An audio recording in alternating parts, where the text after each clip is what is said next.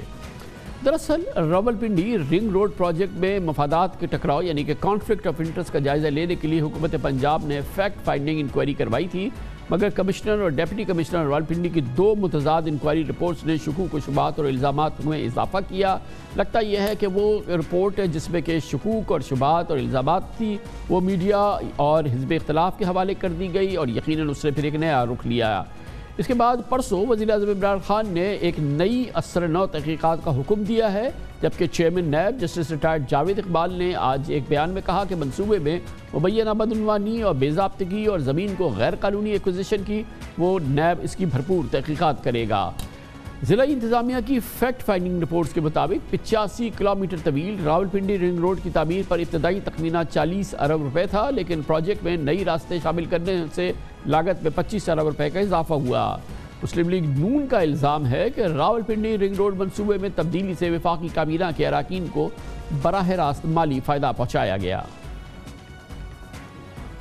Rawalpindi ring road کا جو غبن ہے ان میں میجورٹی ان لوگوں کی شامل ہے جو زلفی بخاری اور غلام سرور خان کے فرنٹ مین ہیں، اور اس میں دو علاقے وزیر اعظم کے مشیروں کے کہنے پر ایڈ کیے گئے۔ ایک نووا سٹی کے نام سے ہاؤسنگ سوسائٹی ہے جس کے مالک غلام سرور خان ہے، اس کے دروازے تک پہنچایا گیا، اور ایک اٹک لوپ کے نام سے اس میں ایریا ایڈ ہوا ہے جس کا سب فائدہ غلام سرور خان، ان سے تعلق رکھنے والے پراپرٹی ڈیلرز اور ان کے بھائی اور ان کی ہاؤسنگ سوسائٹی کو پہنچتا ہے۔ اس رنگ روڈ کی طوالت میں مزید اضافہ کیا گیا اور 1 کلومیٹر اسلام آباد تک بھی اس کو لے جایا گیا۔ اسلام آباد کا سیکٹر C17 C17 جو سنگجانی نامی گاؤں کے ساتھ ملحقہ علاقہ ہے، یہ سڑک وہاں بھی پہنچائی گئی کیونکہ زلفی بخاری کے خاندان کے لوگوں کی آبائی زمینیں وہاں پر ہیں۔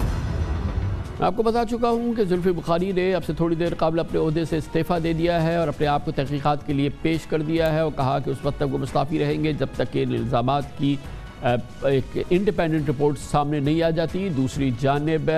غلام سرور خان وفاقی وزیر برائے ہوابازی نے آج ایک تفصیلی پریس کانفرنس میں ان تمام الزامات کو 100% بے بنیاد قرار دیا اور بھرپور تردید کی۔ میں دعوے کے ساتھ کہہ رہا ہوں، چیلنج کر کے کہہ رہا ہوں، اس ملک کے ادارے بھی موجود ہیں، ایجنسیاں بھی موجود ہیں اور انویسٹیگیٹو میڈیا بھی موجود ہے۔ رنگ روڈ کا سٹارٹنگ پوائنٹ تھانہ روات تحصیل Pindi, ring road end point Sanjani, starting point سے اینڈ پوائنٹ تک میری یا میرے بھائی، میرے بیٹے، میرے بھتیجے، میرے خاندان، میرے قوم کی کسی ایک فرد کی 1 انچ ایک مرلہ ثابت ہو جائے تا یاد سیاست پورا خاندان چھوڑ دے گا، اور شرم آنی چاہیے ان لوگوں کو جو بلیم گیم کرتے ہیں۔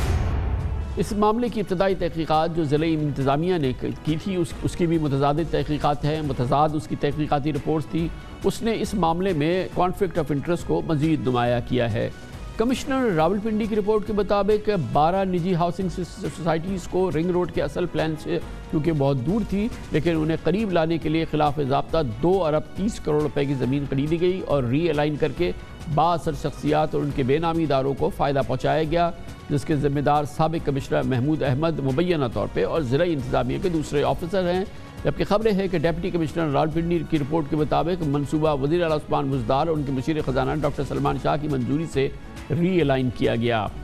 انکریجنگ بات ہے کہ وزیر اعظم عمران خان نے معاملہ علم میں آنے پر راولپنڈی رنگ روڈ منصوبے پر کام رکوایا ہے۔ پنجاب حکومت نے اسکینڈل میں ملوث تمام افسران کو عہدوں سے ہٹا دیا ہے اور وزیر اعظم کہتے ہیں کہ اس پورے معاملے کی وہ اثر نو تحقیقات کر رہے ہیں۔ نیب علیحدہ تحقیقات کا آغاز کر چکا ہے۔ اس کی مزید معلومات حاصل کرنے کے لیے لاہور جائیں گے جہاں پر ہمارے نمائندہ خصوصی سید حسن رضا موجود ہیں۔ بہت بہت شکریہ حسن رضا صاحب۔ یہ بتائیے گا کہ یہ معاملہ تو سامنے آ گیا ہے، ایک ڈپٹی کمشنر کی رپورٹ، ایک کمشنر کی رپورٹ، اور پھر اس میں الائنمنٹس کے معاملات اور بہرحال اس وقت اس کی کیفیت کیا ہے کہ یہ الزام میں جو ہے وہ کس طرح سے وزن آ رہا ہے، کس طرح سے اس میں کیا وزن ہے ان الزامات میں؟ جو چیز سامنے آئی ہے کہ یہ باقاعدہ کسی کو منفعت پہنچانے کے لیے یہ تبدیلی کی گئی ہے، جبکہ یہ پبلک پرائیویٹ پارٹنرشپ کا منصوبہ ہے اور یقیناً اس میں جو ہے وہ ٹول سے آمدنی حاصل کی جائے گی، تو پھر بھی بتائیے گا کہ الزامات میں کتنا وزن ہے؟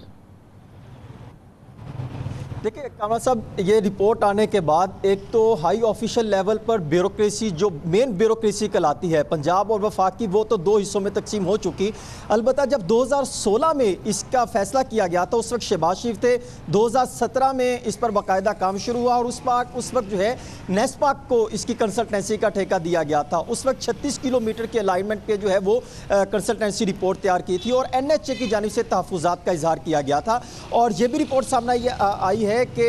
اس ٹائم جو ہے باقاعدہ طور پہ جو PND ڈپارٹمنٹ ہے، PWP جو پنجاب کا ڈپارٹمنٹ ہے، اس کی جانب سے بھی اپروول ہوئی تھی، اور اس کے باقاعدہ طور پہ جو میں نے بھی تحقیقات کی ہے، چیف منسٹر پنجاب بھی باقاعدہ طور پہ اس حوالے سے اجلاس کی صدارت کرتے رہے، اور باقاعدہ طور پہ 28 جنوری 2021 کو پرائم منسٹر آف پاکستان کی جانب سے بھی اجلاس لیا گیا تھا راولپنڈی رنگ روڈ اور مارگلا ایونیو کے حوالے سے، ان کے کیا اب تک کیا اپڈیٹ ہے، اور دونوں کی رپورٹ، کیونکہ 3 رکنی کمیٹی وزیر اعظم کے جانب سے بنائی گئی تھی اور وزیر اعلیٰ پنجاب نے اس کی باقاعدہ نوٹیفیکیشن جاری کروایا تھا، اور 3 رکنی کمیٹی کا 2-1 سے جو ہے وہ ڈیسیژن سامنے آ رہا ہے۔ کمشنر گجرانوالا جو ہے، کمشنر جو کہ سابق کمشنر گجرانوالا تھے، آج کل کمشنر راولپنڈی گلزار شاہ ہے، وہ یہ کہتے ہیں تمام تر معاملات غلط ہوئے ہیں، ان کی جان نظر میں کوئی ایک بھی چیز درست نہیں ہے۔ وہ تو کہتے ہی ہیں کہ جو الائنمنٹ جس میں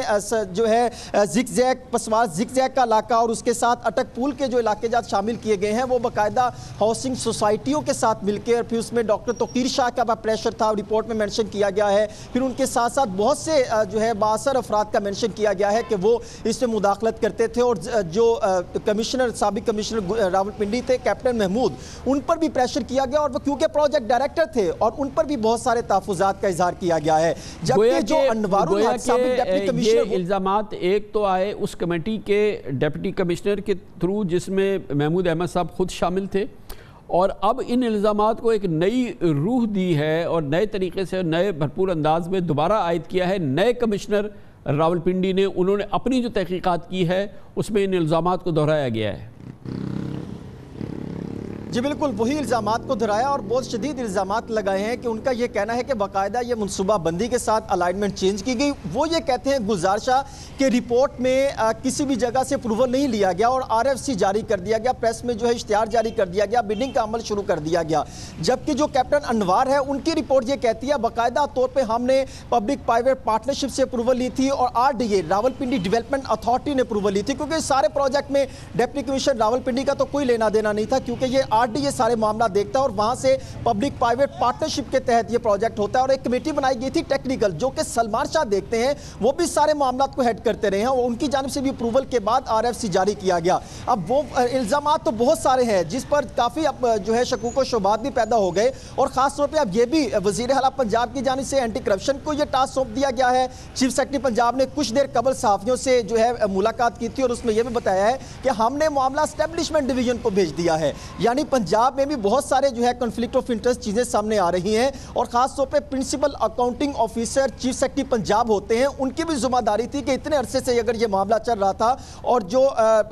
رنگ روڈ راولپنڈی کے پروجیکٹ میں الائنمنٹ تبدیل کی گئی تھی اس کے اجلاسوں میں چیف سیکرٹری بھی شریک ہوتے تھے، تو اس وقت کیوں ایکشن نہیں لیا گیا؟ 12 ہاؤسنگ سوسائٹیز کے نام لیے جا رہے ہیں، جس میں وفاقی وزیر ایویشن کا نام بھی سامنے آ رہا ہے کہ ان کے بیٹا کسی سوسائٹی کے ساتھ تھے، اسی طرح ڈاکٹر توقیر